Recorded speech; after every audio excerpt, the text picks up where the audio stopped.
మంత్రి హరీష్ రావు ఆరోపించారు. 6 గ్యారంటీల గురించి ప్రశ్నిస్తుంటే అక్రమ కేసులు పెట్టి నోటీసులు ఇస్తున్నారని మండిపడ్డారు. ఎన్ని కేసులు పెట్టినా ఎన్ని నోటీసులు ఇచ్చినా భయపడేదే లేదన్నారు. కమిషన్ల కోసమే తెలంగాణ మంత్రులు పనిచేస్తున్నారని మండిపడ్డారు. మున్సిపల్ ఎన్నికలు వచ్చాయని ప్రజలను మార్చే ప్రయత్నం చేస్తున్నారని అన్నారు. అక్రమాలు, బొగ్గు స్కామ్లు, భూ స్కామ్లు, హామీలపై ఎప్పటికప్పుడు ప్రశ్నిస్తూనే ఉంటామని హరీష్ రావు హెచ్చరించారు. భాగవతాన్ని పొద్దున్నే బయట పెడితే సాయంత్రానికి రేవంత్ రెడ్డి గారు నాకు నోటీస్ పంపారు. నోటీస్ కూడా ఎప్పుడు ఇచ్చారు? నిన్న రాత్రి దాదాపు 9 గంటల సమయంలో మా ఇంటి దగ్గర మా మెయిడ్కు నోటీస్ ఇచ్చి వెళ్లారు. ఆ సమయంలో సిద్దిపేట నియోజకవర్గంలో నా ప్రజలతో వివిధ కార్యక్రమాల్లో పాల్గొన్నాను. నిన్న రాత్రి 9ంటికి నోటీస్ ఇచ్చి ఉదయాన్నే 11 గంటలకు రమ్మన్నారు. నేను హైదరాబాద్ లో లేను, అయినా కూడా రాత్రే హైదరాబాద్ చేరుకొని ఈరోజు వాళ్ళు ఇచ్చిన నోటీస్ మీద మేము హాజరు కావాలని చెప్పి నిర్ణయం తీసుకున్నాం. ఎందుకంటే మాకు చట్టాన్ని గౌరవిస్తాం, న్యాయ వ్యవస్థ మీద నమ్మకం ఉంది, తప్పకుండా వెళ్తాం. మేము ఏ తప్పు కూడా చేయలేదు, అందువల్ల భయపడము. ఈ రేవంత్ రెడ్డి తాటాకు చప్పుళ్లకు బెదిరే ప్రశ్నే ఉత్పన్నం కాదు. రాబోయేటువంటి మున్సిపల్ ఎన్నికల ముందు వీళ్ళ అవినీతి బయటపడుతుందని, వీళ్ళ అవినీతి బట్టబయలైతుందని, వీళ్ళ బండారం బయటపడ్డదని ఒక డైవర్షన్ టాక్టిక్స్ కు ఇవాళ రేవంత్ రెడ్డి గారు మాకు నోటీస్ ఇచ్చారు. సరే, ఈ నోటీసులు మాకు కొత్త కాదు. సో నీ కుంభకోణాలు బయటపడుతున్నాయి, నీ వాటాల పంచాయతీలు స్వయంగా మంత్రులే ఒకరి మీద ఒకరు బయట పెట్టుకుంటుంటే నీ పరువు పోతుందని, నీ వాటాల విషయం ప్రజలకు అర్థమవుతుందని డైవర్షన్ కోసం ఈ నోటీసులు ఇస్తున్నావు. మాకు తెలియదా? మాకు తెలియదా? నువ్వు ఎన్నికలకు ఈ డ్రామాలు ఆడుతుంటావు. పంచాయతీ ఎన్నికల ముందు అప్పుడేమో మా కేటీఆర్ గారికి నోటీస్ ఇస్తావు. ఇప్పుడు మున్సిపల్ ఎన్నికలకు రేపో మాపో నోటిఫికేషన్ వస్తుంది కనుక మాకు నోటీస్ ఇస్తా ఉన్నావు. నీ సంగతి తెలియదు ఏముంది?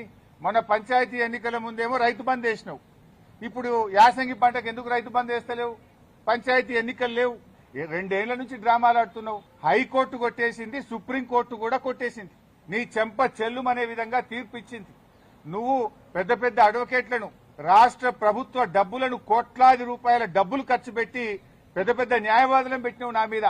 ఎంత పెద్ద న్యాయవాదులను పెట్టినా న్యాయం నా వైపు ఉంది గనక, మేం తప్పు చేయలేదు గనక, ధర్మం మా వైపు ఉంది గనక హైకోర్టులోకి పోయి గెలిచాం. సుప్రీంకోర్టు కూడా నీ చెంప చెల్లుమనే విధంగా నువ్వు స్పెషల్ లీవ్ పిటిషన్ వేస్తే కూడా కొట్టివేసింది. న్యాయం నిలబడ్డది, ధర్మం నిలబడ్డది. నేను ఈరోజు బీజేపీ కిషన్ రెడ్డి గారికి కూడా ఒక లేఖ రాస్తా ఉన్నా. కిషన్ రెడ్డి గారు, మీరే కేంద్ర బొగ్గు గనుల శాఖ మంత్రి. సింగరేణిలో 49% కేంద్ర ప్రభుత్వానికి వాటా ఉంది. సింగరేణిలో జరిగిన అవినీతి కుంభకోణాల గురించి నిన్న మీడియా సాక్షిగా బయటపెట్టినా. ఈ రోజు నీకు కూడా లెటర్ రాస్తా ఉన్నా. నువ్వు ఒకవేళ రేవంత్ రెడ్డితో కుమ్మక్కు కాకపోతే వెంటనే సిబిఐ విచారణకు నువ్వు ఆదేశించాలని చెప్పి కిషన్ రెడ్డి గారిని డిమాండ్ చేస్తూ I'm writing A open letter to Kishan Reddy. రాజకీయాలను డైవర్ట్ చేయాలని, అటెన్షన్ డైవర్షన్ కోసం రేవంత్ రెడ్డి ఆడుతున్న ఒక సిల్లీ డ్రామా ఇది. రేవంత్ రెడ్డి రాజకీయాల కోసం చేస్తున్నటువంటి ఒక డ్రామా, సీరియల్ లాంటిదే తప్ప ఇందులో ఎక్కడ కూడా నిజం లేదు. ఈ ప్రభుత్వం ఎన్ని కుట్రలు చేసినా, ఈ ప్రభుత్వం ఎన్ని కేసులు పెట్టినా బీఆర్ఎస్ పార్టీ ప్రజల పక్షాన పోరాడుతూనే ఉంటుంది. మున్సిపల్ ఎన్నికలు వచ్చినాయని డ్రామా నడుపుతున్నావు నువ్వు. ఈ సీరియల్ మళ్ళా నడుపుతావు నువ్వు. మున్సిపల్ ఎన్నికల ముందు వరుసగా నోటీసులు ఇస్తావు. 2 ఏళ్ళు అయింది, ఏం పట్టుకున్నావు నువ్వు? ఇలా ఈ చిల్లర రాజకీయాలు బంద్ పెట్టు. ఈ చిల్లర రాజకీయాలతో ప్రజల దృష్టిని ఏమార్చలేవు. ప్రజలకు ఇచ్చిన హామీలు అమలు చేయి.